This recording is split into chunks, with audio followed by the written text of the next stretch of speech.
Question pour un conteneur. C'est un quiz interactif. Et le son qui saute. Et le son qui saute. Ben, c'est pas grave, Ça marche c'est le ou pas? début. Oui, On va y arriver. À la main au pire, allez. je le T'inquiète. tiens.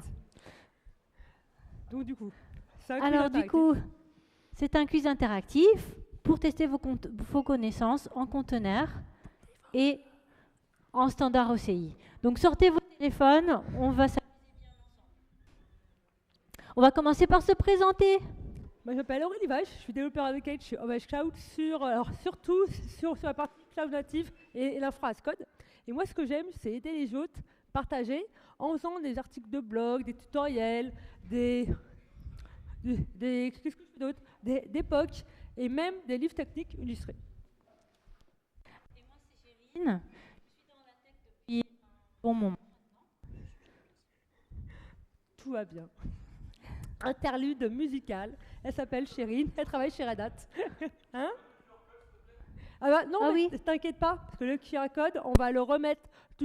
Tu as assisté à ce talk à Sonitech. Donc toi, tu vas au fond de la classe. T'inquiète pas, comme à Sonitech, on va le remettre après. On va remettre toutes les Merci. indications. C'est déjà prévu. Vous m'entendez bien? Ouais. Yes. Super.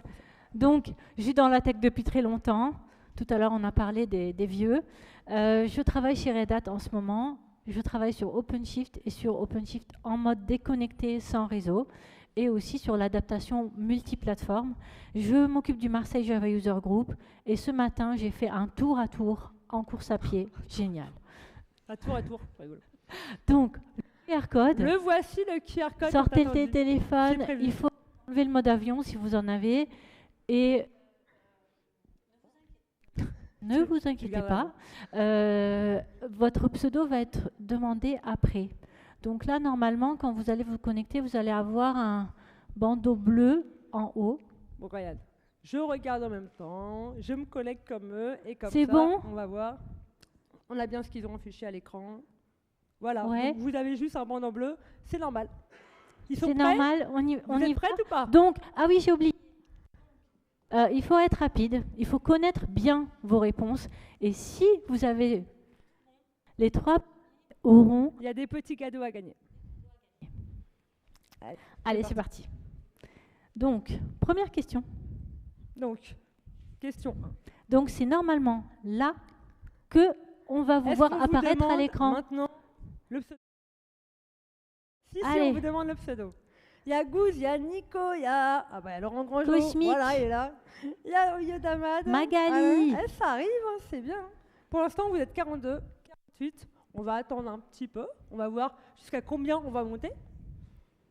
On va voir, on va voir. Allez. 57. On attend juste un petit peu. Est-ce qu'il y en a encore qui rejoignent? Je regarde les écrans. 61. Est-ce qu'ils ont fini? Ils ont fini. Allez, Presque.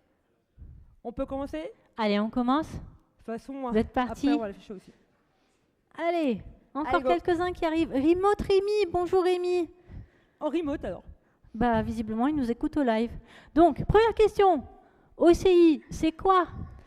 Optimal Container Initiative, Open Container Image, Open Container Initiative ou Open Cloud Native Initiative. Voyons voir ce qu'ils vont répondre. Et du coup, ça, c'est la première question, c'est la plus facile. C'est la plus facile normalement.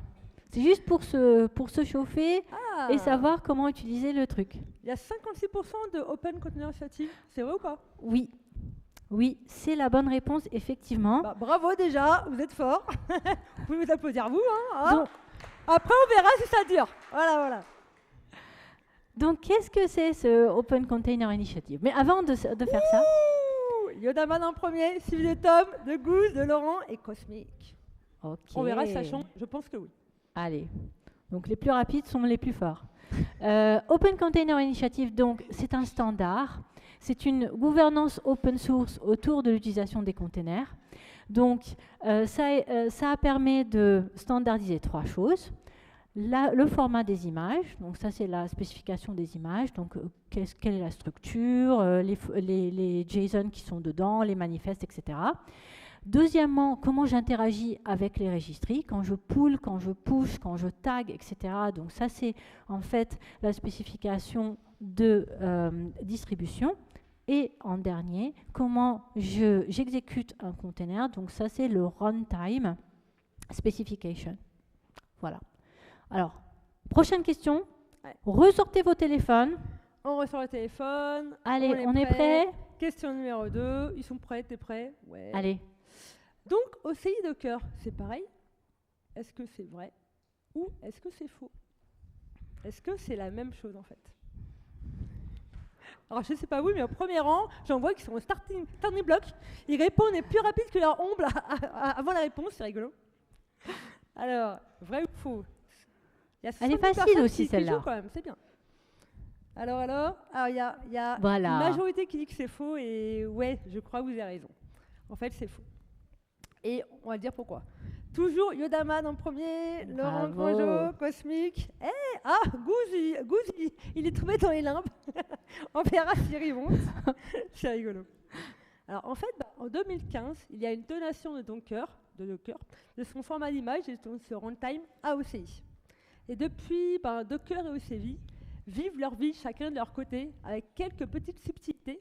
Et du coup, les registries et les outils tels que Docker, Podman, Scopeo, Crane font tout pour masquer ces différences pour le confort des utilisateurs. Et allez, maintenant, ça va se corser. Prochaine question. Les téléphones. Allez. Les images au format Docker et au format OCI, est-ce qu'elles sont identiques? Oui, OCI et Docker V2, c'est la même chose. Ou bien, OCI, c'est un fork du Docker V1. OCI et Docker V2 sont légèrement différents ou bien totalement différents. Aucune de nos réponses sont des pièges. Non. Si vous avez des réclamations, c'est après qu'il faut voir. Pas maintenant. Oh! Ah, ouais. Bravo. Intéressant. C'est pas mal. Donc, effectivement, vous êtes bien tombé dans le piège. OCI et Docker sont légèrement différents. Ah, c'est bien. Alors, tableau des scores. Ouais. Ça change un peu aussi. Si, ça assure. Si, ça change. Allez, on va voir pourquoi en démo. Donc, ce que j'ai fait, c'est que... Est-ce que vous voyez suffisamment? Oui. Plus grand? Un petit zoom, si tu peux, Chérine. Oui. Alors, comment ça marche? Un zoomounet, je sais pas comment le dire. Préférence. On va le faire. Hop. Tac. Ouais, t'inquiète. Et si j'augmente là, est-ce que ça change quelque chose? Un zoom plus, ça marche non, pas? Je zoome plus, ça ouais, t'inquiète. donne quelque chose? Non, ça marche pas. Non. Bon. C'est pas grave. On va essayer de faire comme on peut. Pour plus, oui, c'est ce que je fais, mais ça marche pas.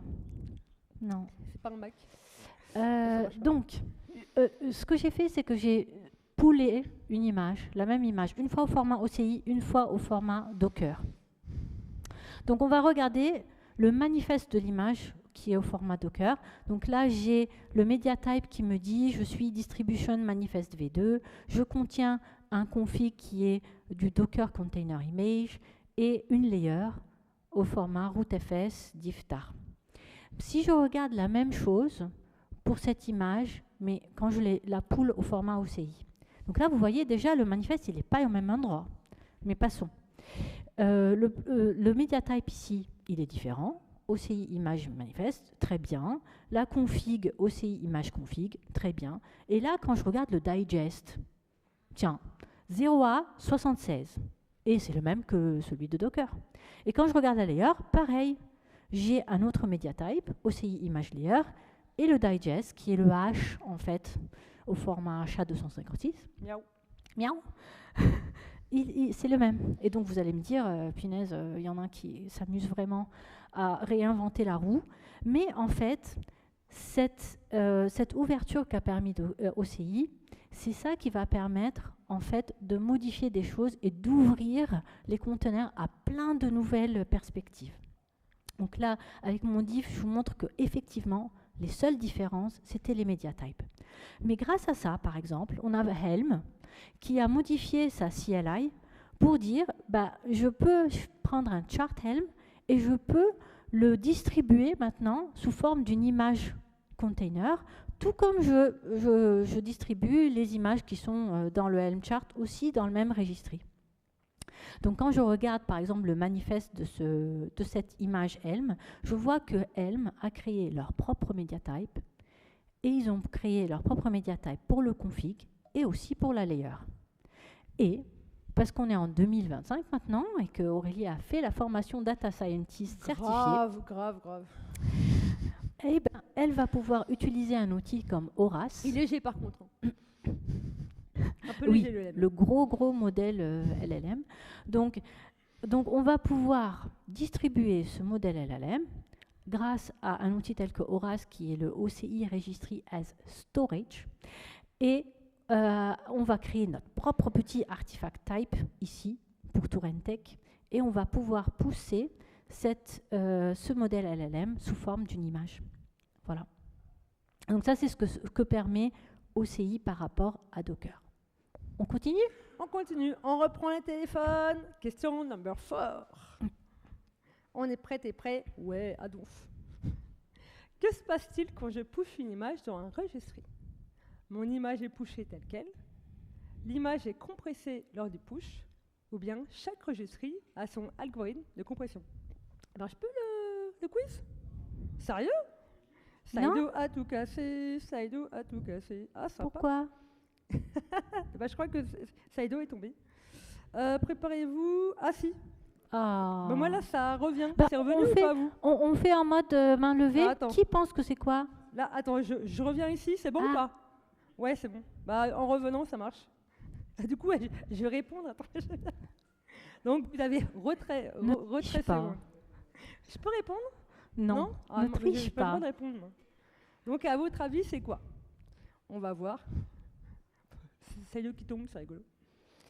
Alors, voyons voir. Ah, donc il y a quand même une majorité qui pense que chaque registry a son propre algorithme de compression. Eh bien, c'est faux. C'est une des choses.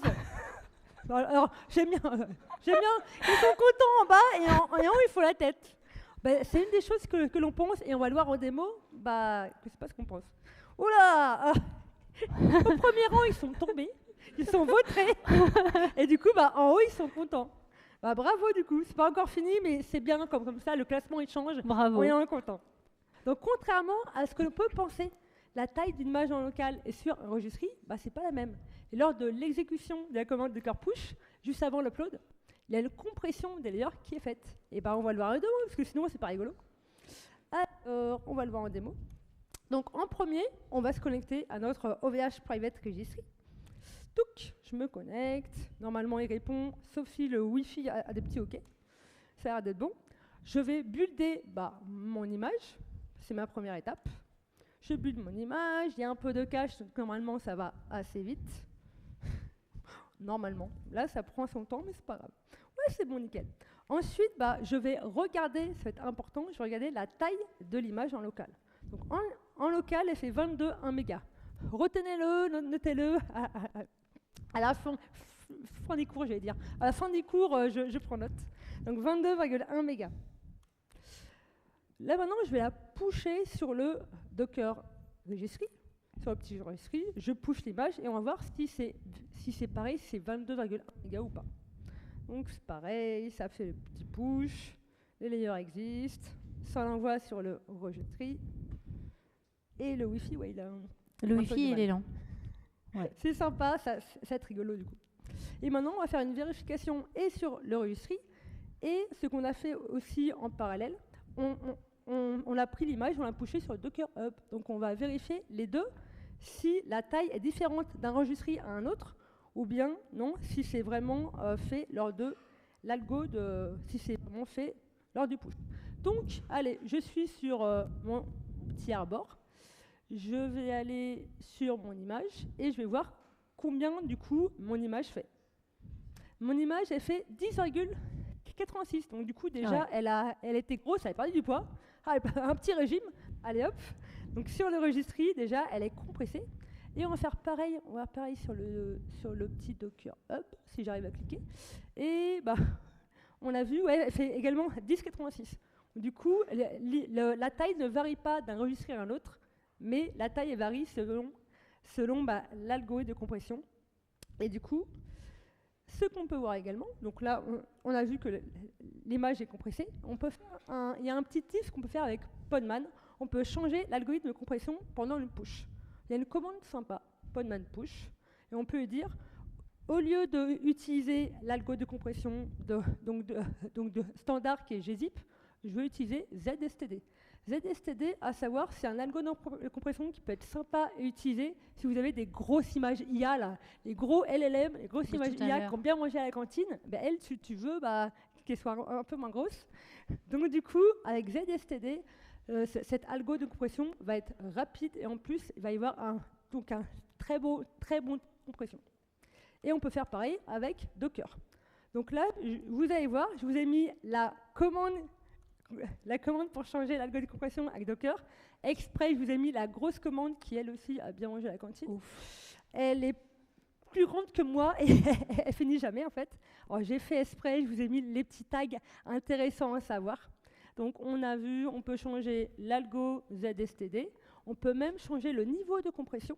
Et avec force compression égale à true, on nous dit que même l'image de base, on va le compresser.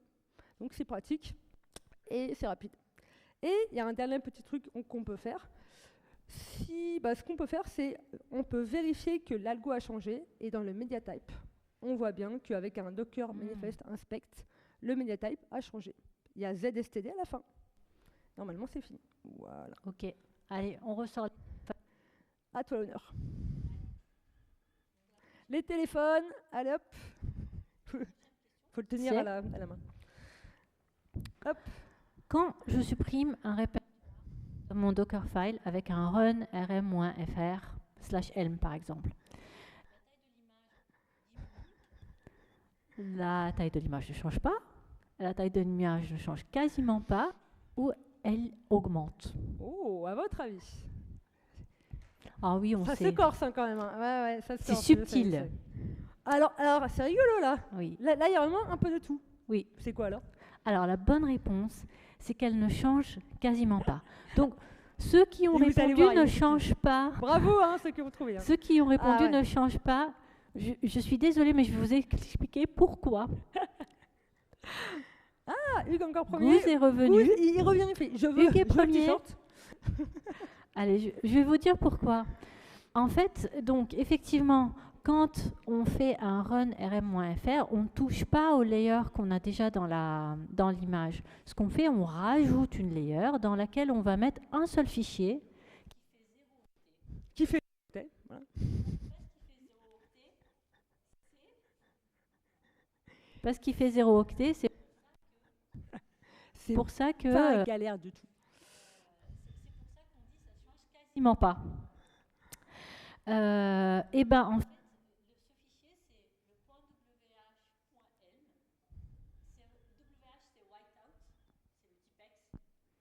donc du coup, c'est le runtime, c'est le container runtime, donc c'est Docker, c'est Crypto, c'est Podman, qui vont interpréter ce fichier et qui vont savoir, quand on lit les layers une par une, que ça veut dire qu'il faut supprimer la layer. Donc on va voir comment en démo.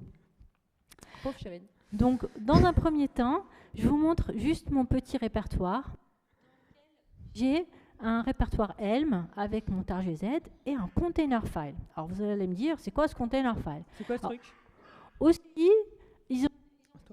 plutôt que d'utiliser Dockerfile, on va faire un truc un peu plus standard. Donc on va l'appeler container file, mais en vrai, c'est la même chose. Donc là, dans mon Dockerfile ou container file, je commence par une toute petite image, je copie le répertoire dedans et à l'étape 4, je supprime tout. On build et ensuite, on va faire un save avec Podman. Donc le save, ce que va me permettre, c'est de mettre toutes les layers dans un répertoire, tout simplement. Donc là, si je regarde mon répertoire, je vais voir ici donc les différentes layers avec le manifeste qu'on a vu tout à l'heure. Et là, avec ma petite for, je vais pouvoir inspecter ces layers. Et qu'est-ce que je vais voir? Je vais voir que j'ai toujours une layer ici qui contient mon Helm tar.gz et j'ai mon petit wh.helm avec son 0 octet. Donc voilà pourquoi ça ne change quasiment pas. Donc Deuxièmement, j'utilise Crane. Encore un outil? Oui, encore un outil. Donc faites attention aux outils, c'est important. Et donc Crane, en l'occurrence, il me permet de faire un export. Donc il fait la même opération que fait un container engine ou un container runtime quand il prend l'image. Donc il extrait toutes les layers une par une en suivant les instructions du config. Donc ça va prendre un petit peu de temps, c'est pas grave, mais au résultat, je vais avoir un tar, le myElm extracted, dans lequel je vais pouvoir aller regarder si je retrouve mon répertoire Elm de tout à l'heure. Il n'y en a plus. Donc voilà comment ça se passe dans un container runtime. Allez, on continue. Question numéro 6. Attention, attention. L'image que je build fonctionne partout. Ben oui, build once, deploy anywhere. Ça dépend ou bien faux. Donc est-ce que ça marche tout le temps? Est-ce que ça dépend ou bien c'est faux? On va voir ce qu'ils vont répondre. Ouais. Ils ont le pattern ou pas? Logique. Ils ont le pattern ou pas? On va voir. Fais voir. Ah, quand même. 15% ça dépend. Et vous allez voir, même si on dit build once, deploy anywhere, bah ça dépend. On va l'expliquer. Bravo en tout cas. Est-ce que ça a changé? Ah, bah le haut du classement, il ne change pas trop, mais bon, il reste encore 4 questions, donc c'est pas fini. Hein. Ouais. Alors, par défaut, l'image est buildée pour sa plateforme et pour son architecture. Et en fait, bah, par exemple, si je build mon image sur mon Mac M1, M2, M3 et M4, là, M12, et bah, ça va builder pour ARM64.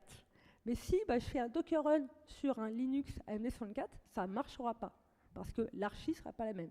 Pareil, si j'ai mon appli qui tourne sur un cluster Kubernetes avec un node qui est sur du Linux, sur du Ubuntu AMD64, ça ne marchera pas. Donc la solution est d'utiliser les multi-arch images. On va le voir en démo. Alors, je commence par créer un builder pour créer mes multi-arch images. Et on va l'utiliser. La commande docker buildx create, le nom du builder, et à la fin, je mets use. Et je vais inspecter mon builder. Donc je l'ai créé, mais je vais voir ce qu'il y a dedans en fait. Donc là, ce qui est important à savoir, c'est ce qu'il y a en haut, c'est la ligne avec toutes les plateformes. Et du coup, là, ce qui va être cool, c'est que j'ai créé mon builder et je sais que je vais pouvoir créer des images pour toutes ces architectures-là. Par exemple, les deux moi qui me plaisent, AMD64 et ARM64. Mais je peux en faire pour beaucoup d'autres si je veux. Et ben, je vais builder mon image avec ces deux archis et je vais le pusher directement, l'image, sur le registry. Avec Docker build, moi push pour pusher directement l'image et je veux créer une image pour les plateformes ARM64 et AMD64. Avec le tag multi-arch de mon image. Donc là, ce que ça va faire, comme d'hab, ça fait build, mais ça push directement en fait. L'image n'est pas là en local, ça la push sur le registry pour les deux archis que j'ai dit. Et moi, du coup, là, je veux pooler l'image. Comme ça a pushé, mais je ne l'ai pas en local. Donc je pool l'image en local, mais ça pool uniquement de mon architecture à moi, avec un Docker pool. Donc là, ça la récupère. Le petit Wi-Fi, là, du bal, c'est rigolo. D'ailleurs, ouais, on peut faire pareil avec Postman. Et là, du coup, je vais afficher en local, est-ce que j'ai bien mon image? J'ai bien mon image, elle est là. Et on va afficher son manifeste. Docker manifeste inspect de ma petite image que je viens de créer. Donc ça va afficher le manifeste et on va voir du coup ce qu'il y a dedans. Et spoiler alerte, devrait y avoir mes deux plateformes en fait. Donc on attend un petit peu. On fait du café. Non, c'est pas ça. Je fais du café, je reviens. On veut du Wi-Fi, tout un tech. Ça vient. Donc normalement, sous vos yeux ébahis, mais là, vous avez les deux plateformes. Ça va arriver. Dans le log du Docker build, on voit qu'il y a plusieurs manifestes. Manifeste config, c'est parce qu'en fait, chaque architecture que je build, je suis en train de pousser son manifeste à la fin. Comme là. Manifeste list. Ah, merci, toi, donc on voit bien les deux plateformes en fait. Et l'image, elle vient ARM64 et AMD64. Et on va faire une vérification, pareil, sur le registry. Donc cette fois-ci, on va partir sur Docker Hub. Allez hop. Donc je suis ici. Cette fois-ci, c'est pas Lightest qui m'intéresse, c'est multi-arch, un truc du genre. Voilà. Et du coup, alors là, moi, ce que j'aime bien, c'est l'affichage sur le Docker Hub. J'aime bien parce qu'on voit directement que l'image, elle prend en compte, elle supporte 2 plateformes, AMD 64 et ARM 64. Et si vous faites une image avec plein d'autres plateformes, vous allez voir toute la liste. Et franchement, moi, je trouve ça très visuel et très utile. Hop. Et cette démo, elle est finie. On reprend les téléphones. La prochaine question Exterminate. Concerne encore une fois une suppression. T'aimes bien supprimer, toi? Est-ce que... Quand je supprime une image d'une registry, toutes ces layers sont également supprimés. Est-ce que c'est vrai ou est-ce que c'est faux? Est-ce que quand on supprime, ça supprime vraiment, en fait? Marche ou pas quand tu parles? Elle est maudite, Chérine, aujourd'hui, en fait. Ah, donc faux. Ils sont trop forts. Donc le Wi-Fi est pas fort, le micro est pas fort, mais par contre, vous, oui. On va y arriver. Pauvre Chérine.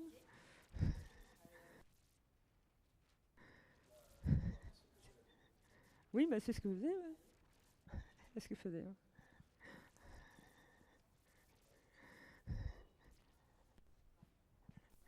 Elle est maudite.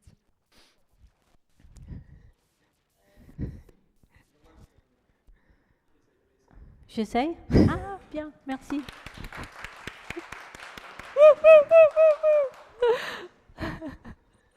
Donc c'est faux et ils ont raison. Et ils ont raison. Donc, ils ont raison pour 2 raisons. La première raison, c'est que quand on y réfléchit, en fait, les containers, c'est des layers. Et les layers peuvent être partagés entre plusieurs images. Le truc le plus simple, c'est de regarder quand je build 1.0.0 et puis 1.0.1. Si j'imagine que je prends la même base image, la base image, elle va me faire venir les 2 premières layers, admettons, la rouge et la verte, elles vont être partagées entre mes 2 images. Donc même si je supprime myImage 1.0.0, eh bien, je ne peux pas supprimer la rouge et la verte. Par contre, la bleue et la jaune, on voit bien que les digests sont différents entre les 2. Donc oui, quand je supprime 1.0.0, le 8C4 et le 4.6.1 vont être supprimés. Mais ils ne vont pas être supprimés de suite. Donc ça, c'est ma deuxième raison. Quand je supprime une layer, en fait, je ne fais que la flaguer en tant que supprimable. C'est le garbage collector, si vous l'avez bien configuré sur votre registry, qui va faire le boulot. Et on va voir ça un petit peu en démo aussi. Donc, ce que j'ai fait, c'est que je copie une image dans la registry OVH. D'accord? Donc, pour faire ça, je suis en train de faire un Scopeo copy, donc encore un outil, Scopeo, qui va me permettre de copier directement d'une registry à l'autre registry. Donc ça va prendre encore une fois un petit peu de temps. Tac. Ça arrive. Ça arrive. Pas de souci. Pourtant, elles étaient là, ces images. Ça veut dire qu'elles viennent d'être modifiées, en fait. Les coca. OK. Donc là, si on inspecte l'image, ce que je voudrais qu'on regarde plus particulièrement, c'est le digest de l'image et le digest de sa layer principale. Donc pour regarder l'image, tout à l'heure, on a utilisé Podman Inspect. Là, on utilise Scopeo Inspect.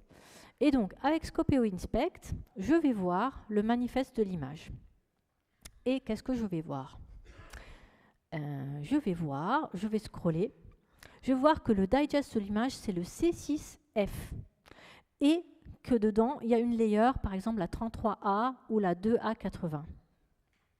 Et maintenant, je supprime l'image.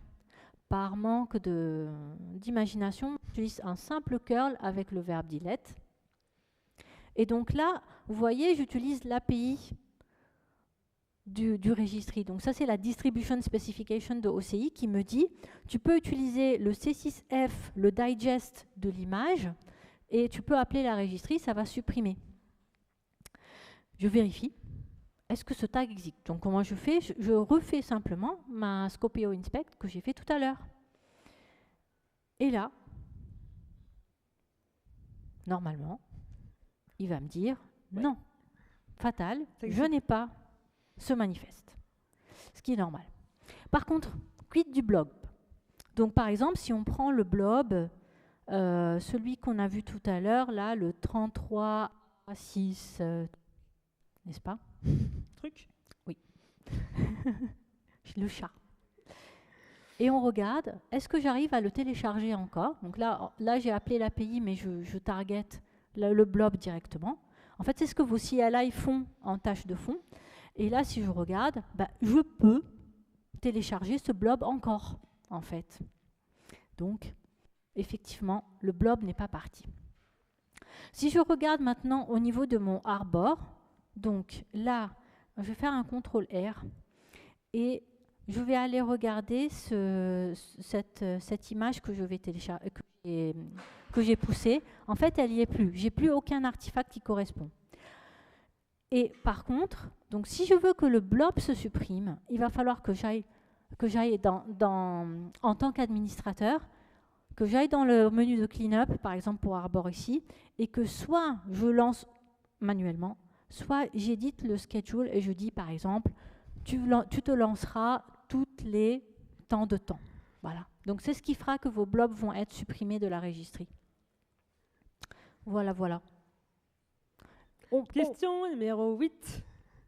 Je vois qu'il y en a qui sont près des 3 minutes déjà. Alors, avec cosign, je répète, avec cosign. Quand je signe une image, la signature est une layer en plus de l'image, un nouveau tag ajouté à l'image, une copie de l'image, ou bien stocké sur un repo de signature. Donc avec cosign, je répète, avec cosign. C'est exprès, je le répète. Alors c'est très intéressant. Donc la majorité disent que c'est un nouveau tag. Ok. Il y en a qui disent c'est stocké sur un repo ou bien une layer en plus. La majorité a raison. C'est bien un nouveau tag qui est ajouté à l'image. Bravo, parce que la dernière fois, ils n'ont pas trouvé. Hein. Donc bravo, bravo. Goose, il passe en tête. Il veut son t-shirt en fait. Mais Mug, il dit non, tu n'auras pas le t-shirt, c'est moi. Axi, Yodamad et Farike, c'est bien, ça bouge un peu en fait. C'est pas fini. Alors cosign, c'est un outil qui permet de signer une image sans la modifier. Et la signature, elle est dans un tag qui sera sous la forme SHA-256- le digest et .sig, tout simplement. On va le voir en démo, hein. C'est mieux les démos en fait. Alors, petite démo. Donc en premier, on génère la clé privée et la clé publique avec la commande cosign generate qui perd. Alors là, on est en démo, on est en talk, donc on n'est pas de passeport, mais bien entendu en prod, mettez des mots de passe, etc. C'est important la sécurité.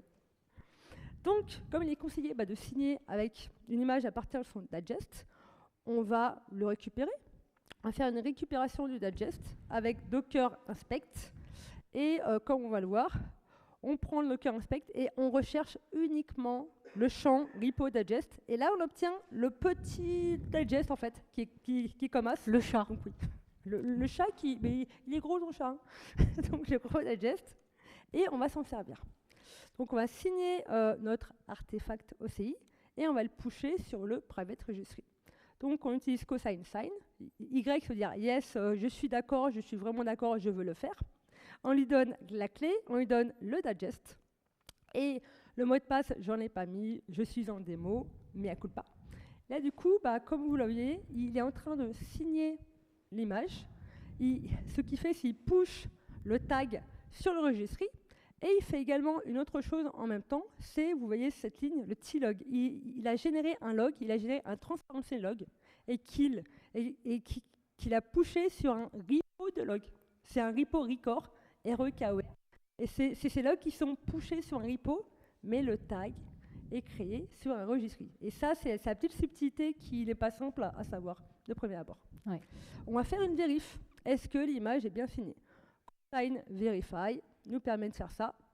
On l'exécute et on va voir du coup si l'image elle a bien signé et on va voir si on a les infos. Donc on exécute la commande, JQ à la fin, parce que comme ça on affiche bien les petites infos. Et on voit bien, l'image est signée, on a sa référence, le chat 256, et on sait que c'est une image signée avec cosine. Et il y a un petit champ à la fin, pas vu? Bon, on verra si ça sert ou pas. Maintenant, on va faire la vérif sur le registry. Alors, mon petit registry, il est là. Mon petit arbor de gauche, il est là. Ah bah, moi, alors, je me remets dans le public. Alors attention à la signed by cosine. Ouais. Donc là, c'est en Qui est rouge. rouge. Là. Et là, je me remets dans Gopher API, ma petite image. Et cette fois-ci, elle est verte. Donc, du coup, Arbor a dit, ah, j'ai vu un truc, ton image, maintenant elle est signée avec cosine. Je te l'affirme, je mets le macaron vert. Et en plus, on a un petit chevron qui s'est affiché. On clique dessus.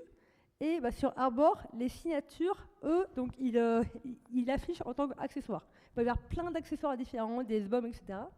Et là, du coup, bah, si on clique sur notre accessoire, notre signature, on peut avoir le tag qu'on vous parlait tout à l'heure, en fait. Et ce tag, on peut également le récupérer d'une autre manière. Si on n'a pas de Arbor sur la main, on peut le récupérer avec la CLI, cosine. Alors là, c'est rigolo parce que cette commande, elle n'est pas simple à savoir. Pour récupérer ce fameux tag, il faut faire cosine triangulate. Qui aurait réfléchi à ce nom de commande? Donc cosine triangulate nous permet d'avoir ce fameux tag en fait. On le récupère, on est content, et maintenant on va inspecter le manifeste. Donc qu'est-ce que c'est que ce manifeste? On va l'inspecter avec un crane manifeste. Ah, ce coup-ci, tu utilises autre chose encore. Bah oui, Docker, Scopeo, Cosine. J'utilise beaucoup d'outils, c'est bizarre. Donc on affiche notre crane manifeste et on va voir ce qu'on a dedans. Et là on voit, voilà, c'est une signature, il y a marqué les infos et on a même dedans une payload avec un body, etc. Ouais, bah ça paraît sympa en fait. Et il y a un petit tip du coup. Le timestamp de signature, donc le log, quand est-ce que quand est-ce que c'est signé. Et il y a même un petit tips en fait qu'on peut faire, on peut ajouter une annotation, une info à notre signature. Comme on est à ToolTech, on s'est dit, on va afficher conf égale TNT, pour dire que cette signature a été créée à TNT. Et du coup, on fait ça, on fait comme d'habitude, cosine sign, mais on rajoute -a avec la clé valeur que l'on veut.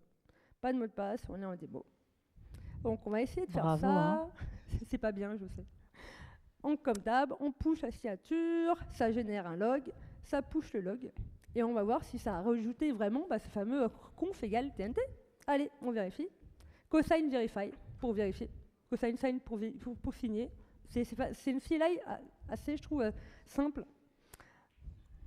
Donc là, on fait un cosine verify. Et est-ce qu'on a ce champ quelque part, en fait, du coup? Est-ce qu'il est affiché et en fait, c'est le fameux champ optionnel qu'on a vu tout à l'heure, qui était à nul.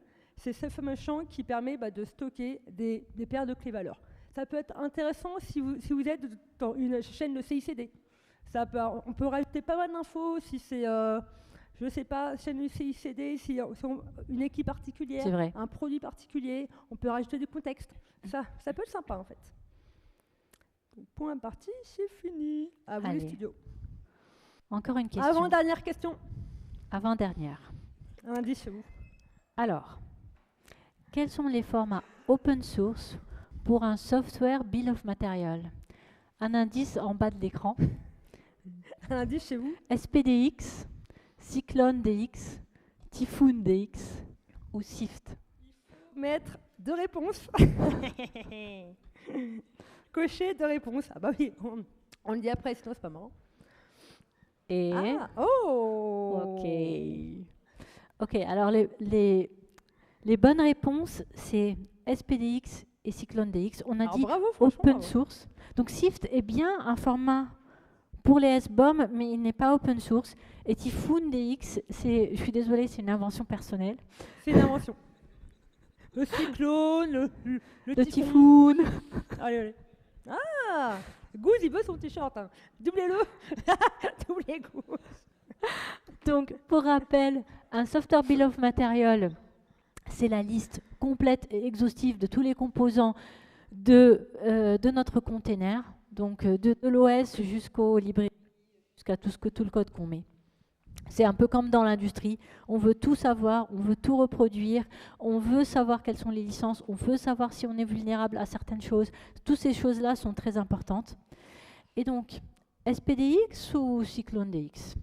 Alors, SPDX, il est poussé par la Linux Foundation. Il a le tampon ISO 5962. Il est assez complet. Par contre, donc CycloneDX est poussé, lui, par OWASP. Donc, c'est beaucoup plus orienté vulnérabilité, etc. C'est l'objectif, en fait. Et donc, vous pouvez choisir ce que vous voulez. En tout cas, le standard OCI ne tranche pas pour vous. Et la plupart des outils qu'on a vus ou qu'on va voir supportent les deux formats. Donc, on va regarder un peu en démo. Donc, en démo, j'ai considéré que je vais me concentrer dans un premier temps que sur le format SPDX. D'accord? Parce que c'est déjà assez comme ça. Donc, pour générer un SBOM, plusieurs outils sont possibles. Donc, Trivy en est un. Encore un outil. Encore un outil. Donc, première étape, je copie mon image dans une registry. Voilà. Et une fois que j'ai mon image, aujourd'hui c'est hyper lent, je ne sais pas pourquoi. C'est pas grave. C'est le Wi-Fi qui a mangé trop de rillettes en fait. Donc, Oui. Ouais, trop de rillettes. C'est ça. Ça doit être ça. Et donc, Trivy. Donc, je donne le format. Donc, je précise JSON puisque, en fait, je peux faire du JSON, je peux faire du XML, je peux faire du protobuf. Et donc, Trivy va me générer un SPDX que je vais pouvoir un peu regarder. On va regarder un petit peu ce contenu de SPDX. Donc, sauf pour visualiser, au lieu de regarder simplement le JSON, je vais le faire avec encore un outil qui s'appelle BOM. Donc, BOM est SIGS. OK. Et donc, il va me permettre de visualiser plus facilement le BOM. Donc là, je vois, j'ai un OS 9.5 de chez Red Hat qui contient un package Core Util Single, par exemple, qui dépend lui-même du package libgcc, etc., etc. Pour le fun, on va regarder ce que les autres outils génèrent. Parce que pour générer un SBOM, on peut utiliser Docker lui-même. Donc Docker Scout, ou bien je peux utiliser Podman. Donc pareil, je précise quel est l'outil de scanning que je vais utiliser. Donc là, par exemple, je réutilise Trivy. Et BOM lui-même me propose de générer aussi du SPDX. Et juste par curiosité, si jamais je génère un SPDX pour la même image avec les trois outils, à votre avis, il va se passer quoi? C'est pareil ou pas? Non, non, pas du tout. Donc, ce que Docker Scout génère pour la même image, c'est ça. Donc, je vais jusqu'au bout de tous les fichiers qui sont inclus dans l'image. Et BOM, lui, il reste beaucoup plus high level. Il s'intéresse au plus haut niveau des choses. Et donc, bon courage, parce qu'il faut choisir le format, il faut choisir l'outil, et il faut choisir le JSON versus protobuf versus etc. C'est pas simple ça, hein, quand même. Voilà. Et enfin, reprenez vos téléphones pour la dernière question. Dernière question. Ah, ils sont prêts. Soyez prêts. Ouais, je pense qu'ils sont bien ready. Alors, avec Docker, que se passe-t-il quand je crée une image avec le même nom et le même tag qu'une image existante? Bah, c'est impossible. Ou bien, la nouvelle image est créée et l'ancienne est supprimée. Ou bien, la nouvelle image est créée et l'ancienne est gardée. Celle-là. Elle est facile ou pas? Ils sont morts de rire au premier rang, c'est rigolo. Alors. Alors, il y a une majorité qui dit que la nouvelle image est créée. Il y a un truc? Moi, c'est pas grave. Et l'ancienne est gardée. Ben, en fait, c'est vrai, ouais. Vous avez raison. Eh non, mais ils sont balèzes aujourd'hui. Hein. Ouais. Il y a du niveau aujourd'hui. Alors, on applaudit Gouze, Hugues et Farek. Donc, Très important, prenez une capture, prenez un screenshot de votre téléphone, parce que sinon après les infos on les a plus.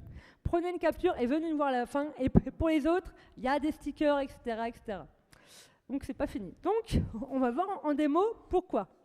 Quand je crée une image et que j'en recrée avec le même nom et le même tag, alors l'ancienne image est gardée et devient une dangling image que l'on surnomme une non-non image. On va le voir en démo. Hop. Alors du coup, la dernière démo.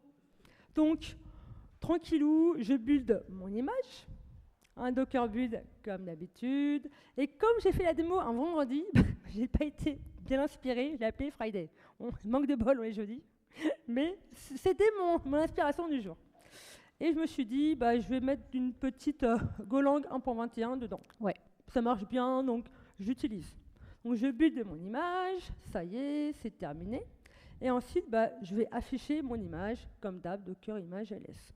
Mon image est là, elle s'appelle Gopher API Friday, et l'image ID c'est E0, etc. Ok. Mince, mais Chérine, en fait, j'ai un petit souci, j'ai vu qu'il y a un bug avec 21. Est-ce que tu peux me faire un changement rapido, faire un rollback en Gopher Avant, en Golang On Avant, va faire un rollback. Vous avez rien vu, allez, on fait un petit changement rapido et tout.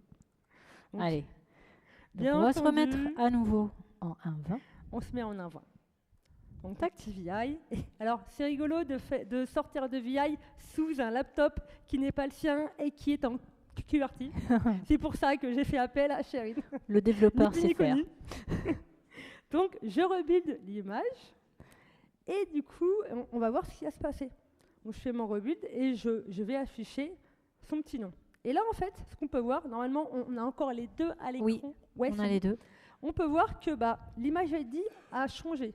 Donc le nom est le même, le tag est le même, mais l'image ID a changé. Et ce qu'on va pouvoir voir, on va dire, moi je veux afficher mes dangling images. Docker image-f, dangling égale true.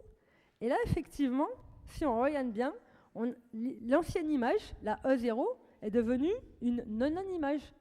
Et le problème, c'est que si on ne fait pas Docker image-f avec dangling égale true, on ne voit pas ces images, mais elles prennent de la place. Donc on a un petit tips, on peut les supprimer avec Docker et RMI. On peut supprimer parce que sinon ça prend de la place et c'est un peu relou. Et ça marche que sur Docker en fait. Parce que si vous utilisez, même avec Docker Desktop, si vous utilisez Container en Image Store, vous n'aurez pas ce comportement. Donc c'est vraiment un comportement qui est que dans ce cas-là. Donc voilà. Pour finir, on a un petit bonus track. Ouais. À vous proposer. Donc on espère que vous avez appris quelque chose. Et donc la question c'est, est-ce que vous vous souvenez quels sont les outils? Quels sont les outils? Allez, c'est quoi? Travis fait 1. Ouais. Crane. Quoi, Crane 2. Bob? Ouais. Scopeo? Travis? Ouais. Horace? Je crois qu'ils ont tous. Bravo. Mais... Alors, Docker et Podman sera après. Mais comme franchement, ils ont bien écouté. Et on a voulu vous faire 2 petites slides de fin. Vous pouvez les prendre en photo, c'est fait exprès. Ouais, un petit takeaway. On vous a mis un outil égale un super pouvoir. Un super pouvoir, comme ça c'est facile à vous rappeler dans quelle situation utiliser quels outils, parce qu'il y en a beaucoup des outils. Et donc c'est important d'utiliser les bons outils selon vos équipes, vos contextes, et les utiliser à bon escient surtout. Et donc, on n'oublie pas dans les outils les 2 superstars, hein, Docker et Podman. Donc, comme vous pouvez le voir, ces slides, on s'est amusé à la faire, on est contente, et moi je trouve bien sympa. Et en fait, c'est là qu'on voit que c'est pas grave. Alors, qu'importe l'outil que vous utilisez, vous pouvez utiliser un et les outils de l'autre. En fait, ce qui est important, c'est de voir que chaque outil a son écosystème et que chaque outil va être important selon le contexte que vous utilisez. Donc, utilisez à bon escient, utilisez celui que vous voulez, surtout. Et voilà pour nous. Merci beaucoup d'être venus. Merci beaucoup.